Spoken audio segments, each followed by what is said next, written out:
And once again, welcome back here to track 3. And now it's all about what radio can learn from podcasting in terms of tools. And to tell us more about that is James Cridland from Brisbane. James is radio futurologist, difficult word, and then also the editor of the daily newsletter Podnews. So please, James, the scene is yours. Thank you so much. Very exciting. Thank you so much. It's great to be here, and thank you to Radiodays Europe for asking me to speak again. I've spoken at every single one of these, apart from the one where Australia wouldn't allow me to leave the country. Which is nice. So, as you've just heard, my name's James Cridland. Yes, I do call myself a radio futurologist. I used to be the only person, but then somebody in Ghana worked out that radio futurologist was pretty cool, so he's now calling himself a radio futurologist as well. So I'm the original radio futurologist. And also the editor of Podnews.net, which is a free daily newsletter all about podcasting and on demand. The next one comes out at 1 o'clock this afternoon, assuming that I've written it by that point. So that will be good.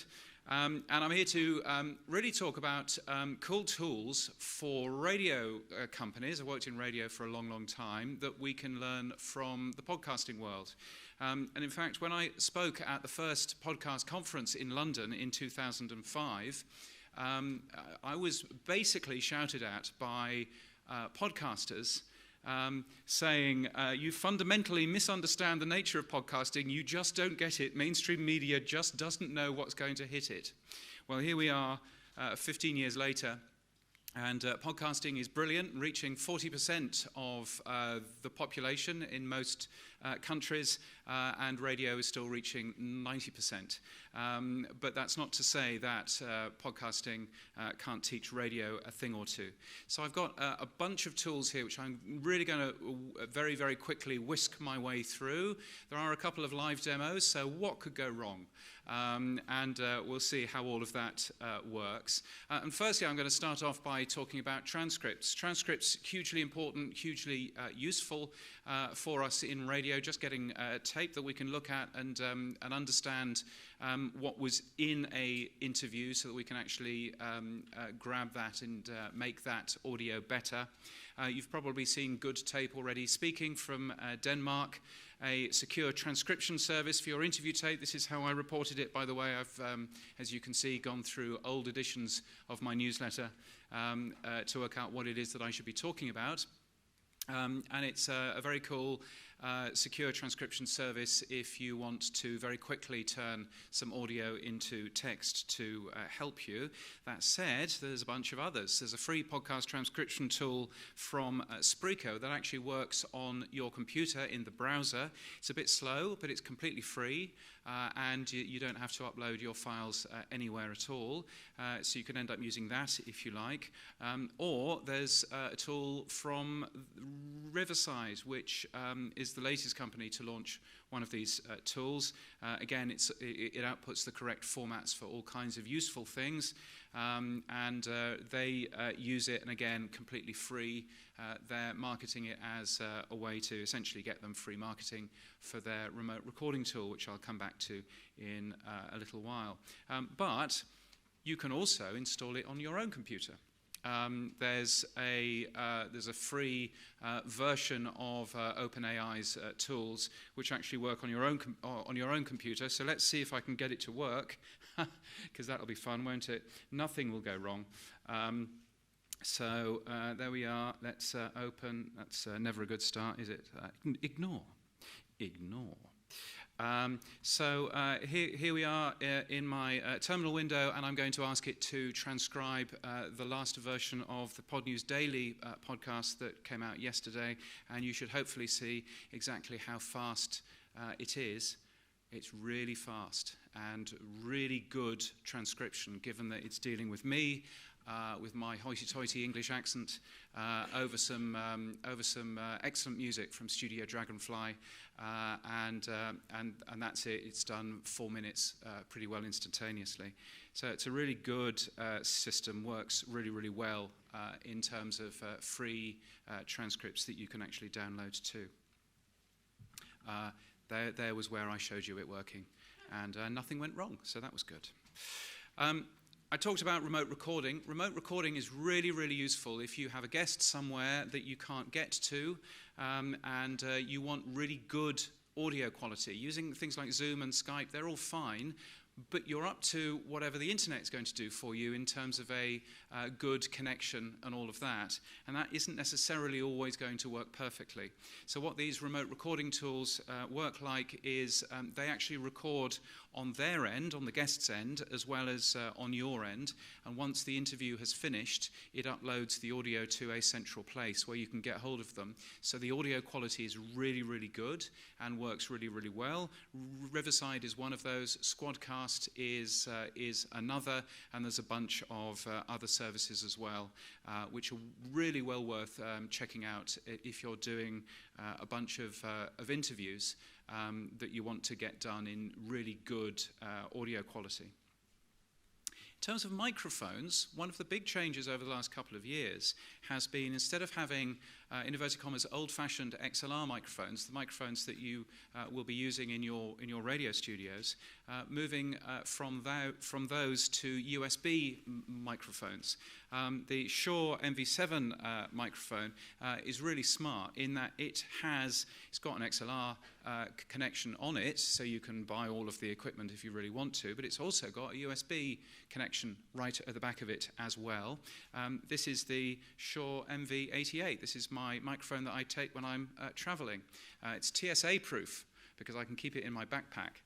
So that's always a handy thing. And again, it connects through USB-C. Now, there's nothing particularly new in terms of that. But what is new is in terms of the onboard processing that it also has. So it's got a really good audio compressor.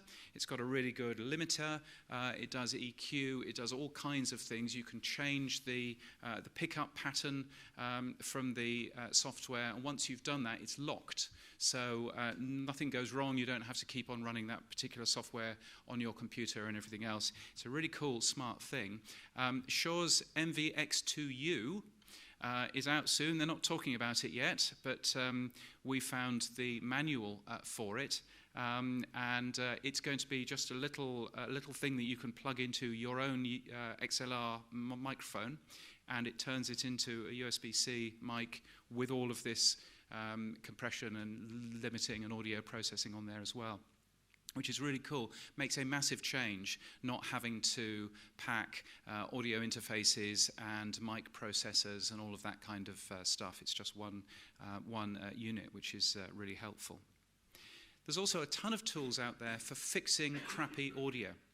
So crappy audio is just a way of life, unfortunately. Sometimes you record on the wrong microphone. Sometimes you're recording in a really bad environment that's echoey and all of that. It's quite difficult to fix quickly until now. Here's one of the tools. This one is free. It's from Adobe. You may have heard of them. And this is completely free on their website. And you just take your piece of awful audio, upload it to this system, and within a couple of minutes it sends a piece of much better audio back. Here's a piece of awful audio as recorded in my hotel room yesterday. So maybe you might record, by accident on your, MacBook laptop or something, and you really want to fix that. So there's lots of room tone, there's lots of echo, there's clearly a bit of over-the-top crockery in there as well. This is what Adobe Podcast did to it. So maybe you might record, by accident on your, MacBook laptop or something, and you really want to fix that. So very much more presence, it sounds much more closer to the microphone. All of the room echo has gone, which is quite difficult to hear.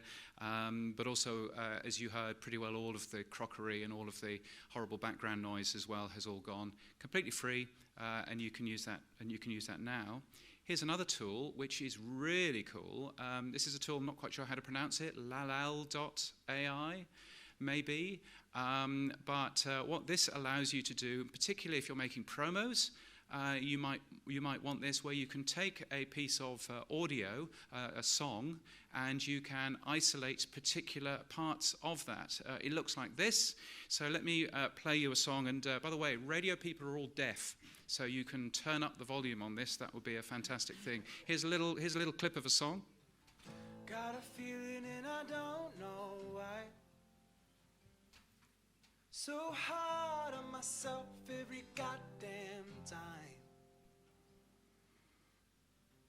I know it's gonna be alright. So very simple. There's a guitar there, which is quite low in the mix. There's a singer, of course, on top of that. The guitar is really quite low in the mix, so it must be really difficult to be able just to isolate the guitar, but this is what this service does.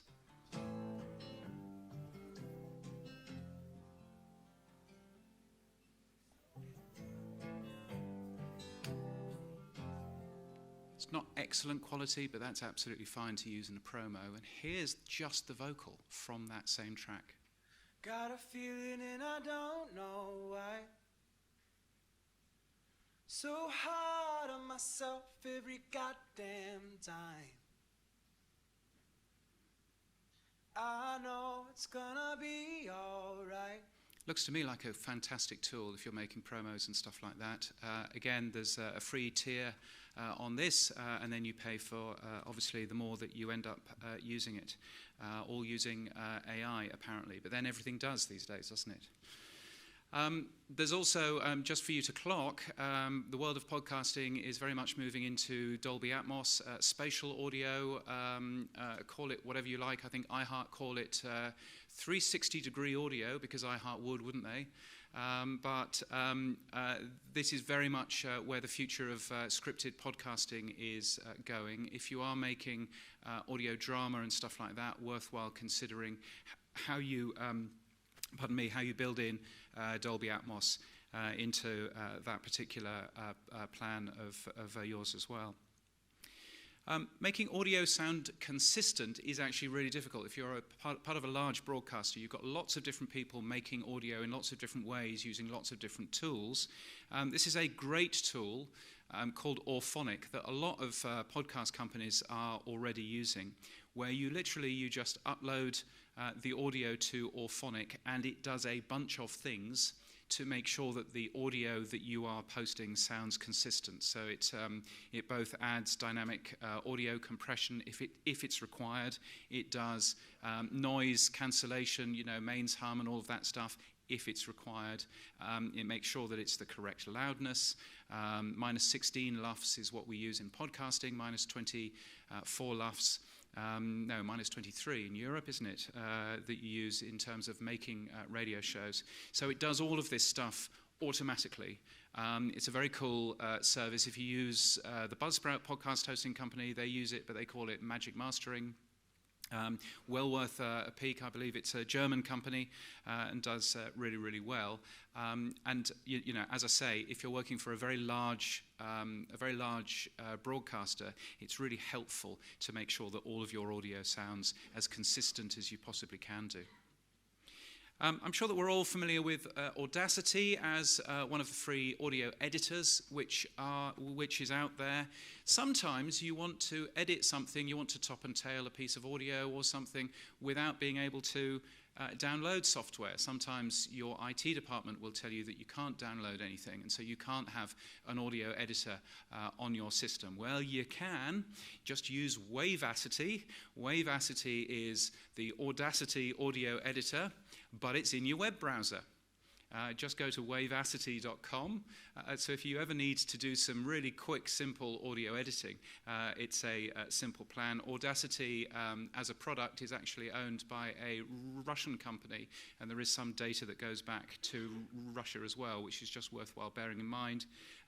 Wavacity possibly doesn't do that. It's not run by the same organization. But if you ever need a quick, simple, straightforward audio editor, you've got one in your web browser as Wavacity, which is really cool.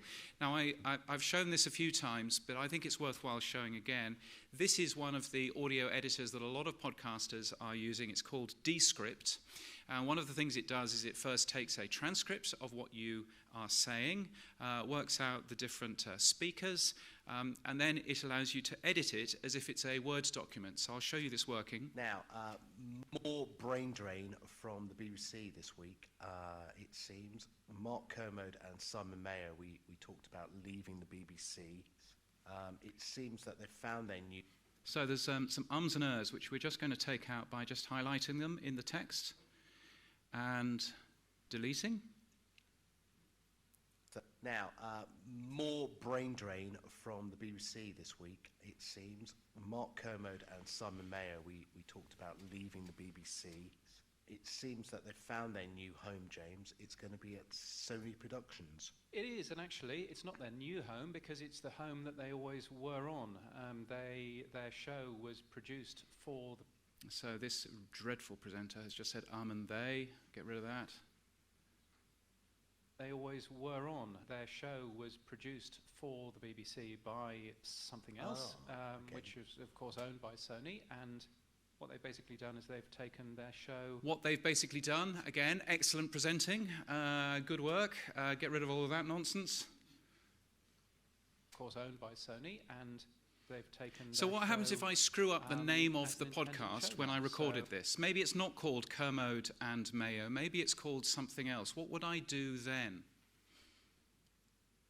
they've taken their show as an independent show now. So it's now called Kermode and Mayo's Take. It launches in early... Now, this system knows what my voice sounds like and can work out a voice pattern for me. So I can highlight Kermode and Mayo in here instead of getting me back into the studio to re-record this. And I can change that to, I don't know, Ben and Jerry, maybe. There you go, press the button. It then goes off over the internet, grabs what it thinks I would sound like saying Ben and Jerry's. We'll put that in. There you go. And now let's go back and have a listen. Which is, of course, owned by Sony, and they've taken their show as an independent show now. So it's now called Ben and Jerry's Take. It launches in early May. You can also watch that live at... There you go. Well. So it's quite an amazing thing, isn't it? Really is quite an amazing thing. You can use it. It works so well for corrections. Let me just tell you, it doesn't work so well for hosting the entire show. That doesn't. I mean, maybe for me it would, but yeah. So Descript has been out for a number of years now. It's getting better and better. It actually looks a little bit different now. They've fiddled around with the user interface. I don't think it's as good, but still, there you go.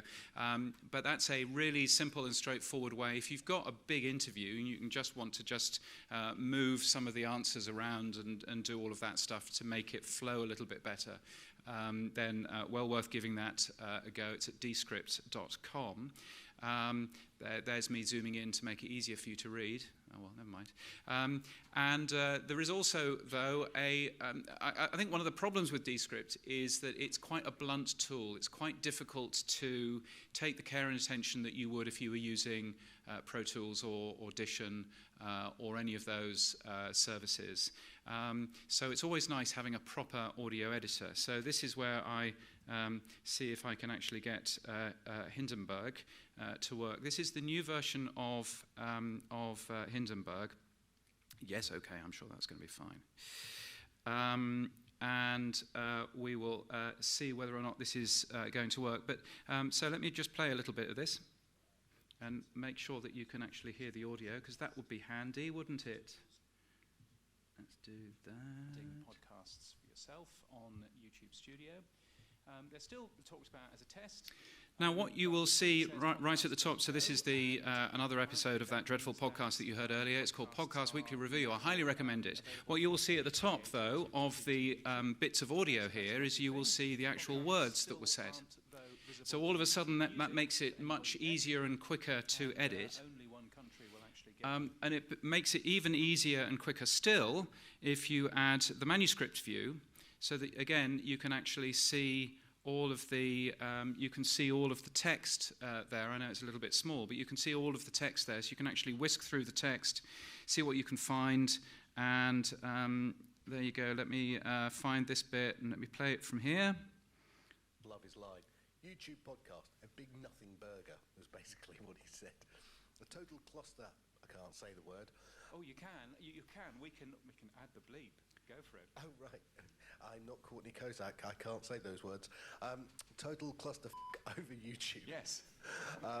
He basically thinks it's a waste of time. They've just bastardised, sorry for the language, podcast support through a playlist. So, yeah, no, I don't think Todd Cochran's impressed. Yeah, I mean, the fact that... So this is a proper, fully featured audio editor, but I can still do things like I can highlight that. So, yeah, no, I don't think Todd Cochran's impressed. I can highlight these two tracks because I want them all, both to change. That will be handy. Highlight this track. There we go. And now I can get rid of that little line there. So I don't think Todd Cochran's impressed, and that's done the editing for me. A playlist. Yeah, I mean, the fact that they've yet to talk to any podcast host. So this is the new beta version of Hindenburg Pro 2. It's not available to everybody yet, and it's still a little bit crashy and a little bit entertaining to use. But you can very clearly see that for many of people who make radio every single day would be a really useful tool.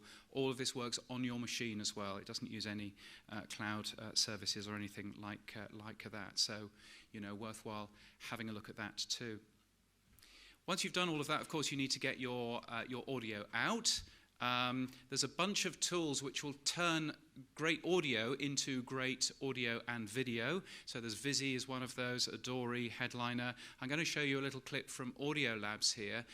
All that the person making this has done is that they have uploaded the entire podcast, the Tech Meme Drive Home podcast, to Audio Labs.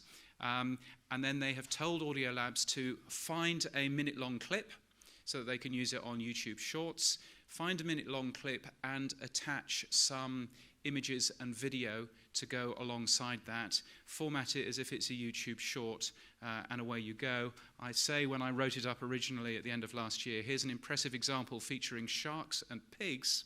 I'm afraid I'm not going to show you that. Instead, I'm going to show you an impressive example featuring Elon Musk, which is frankly much the same. So here we go. It's almost like every step of the way, Elon has chosen to do the thing that you would do if you were trying to kill Twitter. Number one, you'd want to keep advertisers on the platform. You'd want to make them feel safe, make them feel like the chaos was ending. Elon has done the opposite. Number two, half of Twitter's value proposition has been the thrill of feeling like you could chat with a famous person or debate an expert. Elon, with this confusion of fake accounts, has done the opposite. Number three, how many times do we talk about tech companies obsessing about attracting and retaining talent? Elon fired half the company. No more remote work. In fact, sleep under your desk, work weekends. Number four, Twitter's power users, the ones who actually do the tweeting, the 10% who produce the content for the 90% who read it. If Elon's plan to put all of Twitter behind a paywall happens, the mass audience would go away. So I don't think much of the edit at the end, but apart from that, that's pretty impressive and all done through AI. It found all of those bits of B-roll and everything else. I would imagine that a human being tidied it up at the end, but that's a pretty impressive thing just to be fed some audio in terms of that. Then, of course, you need to write up an article for your website, perhaps, on maybe the interview that you've just done or the piece of audio that you've just made. Maybe you want to email people about it. There's an AI tool for that as well, and it's called Capshow. I literally just uploaded it last week's episode of that great podcast, the Podnews Weekly Review, to it to see what it would do. It worked out who the guest was. It has found a pull quote from what the guest ended up saying. It has gone to the internet and found out I'm sure entirely correct, biography of the person who we interviewed. And it then goes on to some of the things that we actually talked about, all of that done through AI. Similarly, it's produced an email, which I can then send out to our hundreds of thousands of listeners. Where I can actually explain what was in that particular show, and done that, again, all completely automatically. It frees you up. It's a bit like having an intern in your office. You still need to check their work, but it frees you up to do an awful lot more in terms of your time. And then this, which I was shown in the bar last night. and I thought, how amazing is this? Please, can I include this as well? So this is from my friend Matt Deegan, who has an internal tool at Folder Media.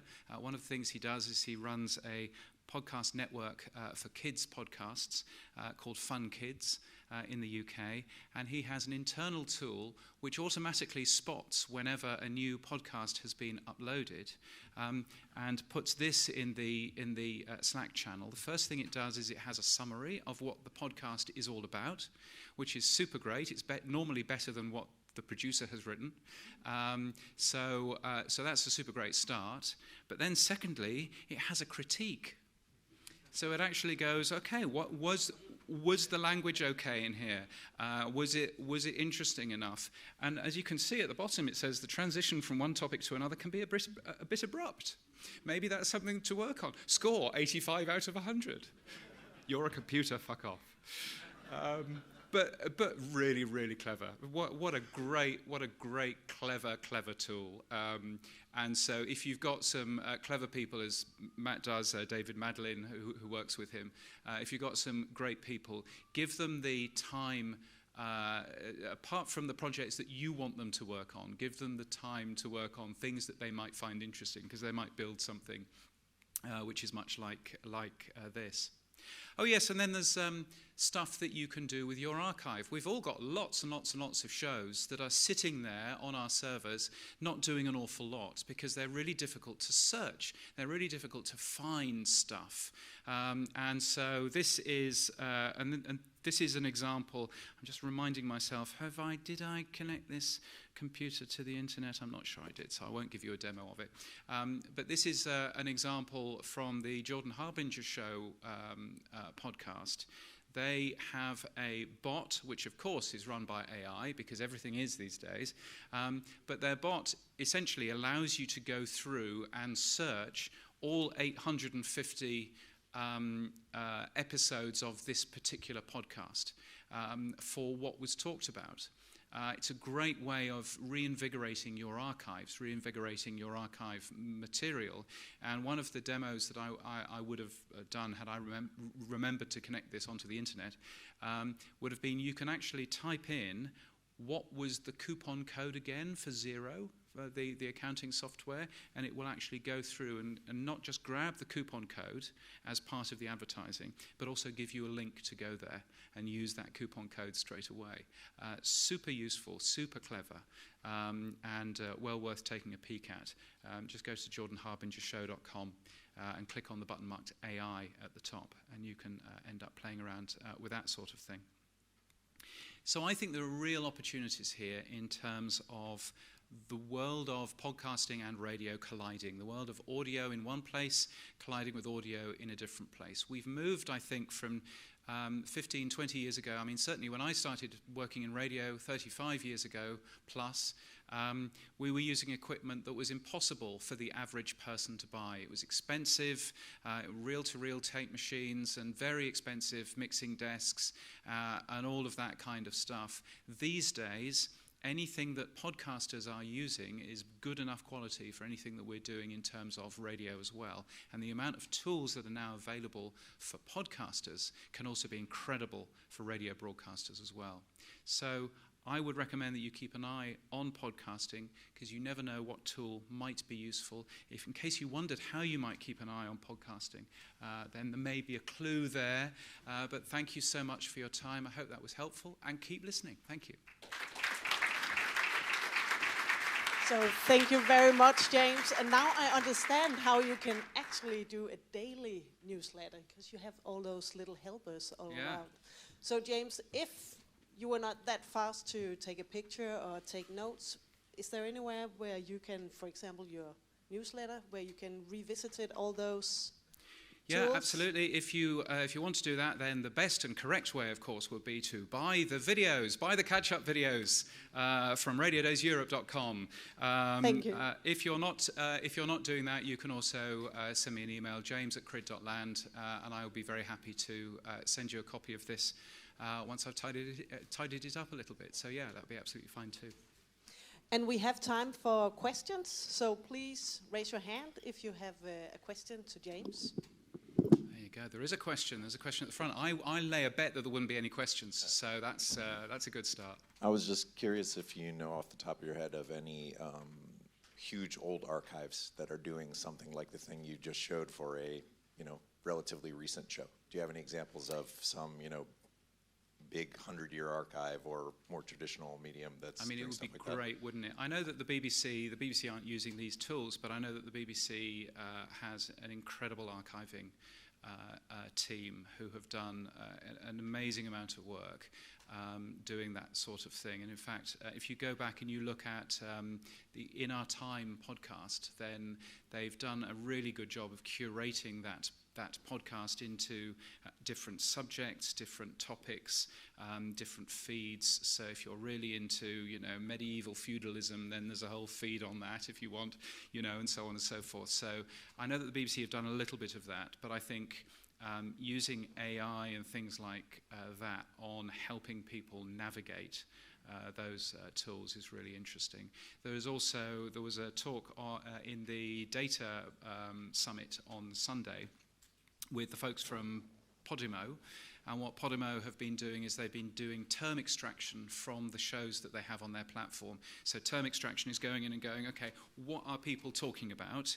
And if people are talking about Everton Football Club, for example, can I actually link that to a piece of data somewhere about Everton Football Club so that I can then perhaps advertise next to it or use that as a piece of discovery information? So there are lots of people doing some very clever things around archive too. I'm currently doing something like this with my 20-year-old university radio show, which I've already run through Descript, but some of the stuff you showed me today, I'll run it through as well. So wow, really cool. Maybe I'll send it to you for your newsletter once it's done. Yeah, maybe. Why not? Thank you for that. Are there any other questions? There's a question. Caroline from Radio Player, Deutschland. Well, super fun stuff. Thank you very much for the presentation. What is the tool that you're still yearning for? What is the tool that I'm still yearning for? I think one of the things that I find fascinating, coming from a radio background and being involved much more these days in terms of podcasting, one of the tools that I'm really yearning for is people to understand how to use the equipment that they have. We all have had training. I mean, I started working in commercial radio in the UK, and so therefore didn't necessarily get as much training as somebody who was working at the BBC would have got. But nevertheless, I got some.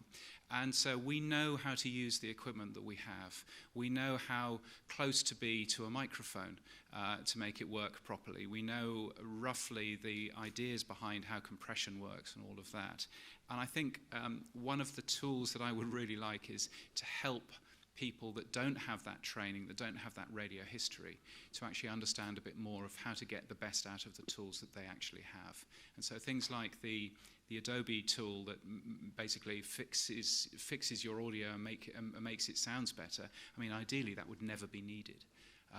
So I think, frankly, training would be an amazing thing somehow, and maybe that's something that, if you're a public service broadcaster, you can perhaps help with a little bit more. One more question. Yeah. What do you think about the business models of all of those services? Because everybody is giving subscription models out there. What about open source systems? Nobody has the money to pay $10 every. No, indeed, and I think what's interesting is actually, quite a lot of the tools that are used here are either built on open source or are open source in many ways. So actually, that I think is one of the exciting things, particularly around podcasting, is that people are more used to being open. People are more used to working on open ideas and open technology to actually help people move forward. Some people, of course, I mean, you would have seen in my write-up about the Riverside remote recording tool, You know, they've just received whatever it was, $47 million worth of funding. I'm hoping that they remember that there's a newsletter out there with 26,000 people who get it every single day. You know, so clearly they are in it to make that money back, and that's going to be interesting. But there are a lot of tools out there which quite difficult to learn about, because one of the difficulties of open source and doing stuff as a hobby is that it's difficult to market that, because you need time and effort and sometimes money to start marketing stuff like that. So hopefully that's something that we can help with. And I think we've got time for one more question. There is someone in the back. There's one right at the back in the dark. Right at the back in the dark, yeah. Colm Hayes from Ireland. We're sort of skirting the edges of podcasting at the moment in our station. I was interested in you talking about a podcast for kids. Is that a market at the moment? Because I'm just thinking if you could get that onto your platform, kids control everything, you know. So they may then move onto your radio station if you can keep them there. Is there much market for kids podcasts, like under 12? I mean, Matt would be your person for that. I would say, I mean, my daughter's 10. She is a big fan of, there's a UK podcast called, by Classic FM, the classical music station, by David Walliams, called A Marvellous Musical History. And it's all about composers in the past. It's very funny, it's very cleverly done. And I think we've listened to the series now about 10 times. Because she loves it and she goes back and has a listen to it all the time. I think it's a really good way to get younger people interested in the spoken word. We've seen a lot of research recently showing that younger listeners, people under 35, people under 25, are listening to way more spoken word now than they ever have. There's some great research that came out of Edison Research last year with NPR. You know, working on that. And I think anything that helps that, particularly podcasts, is a great plan.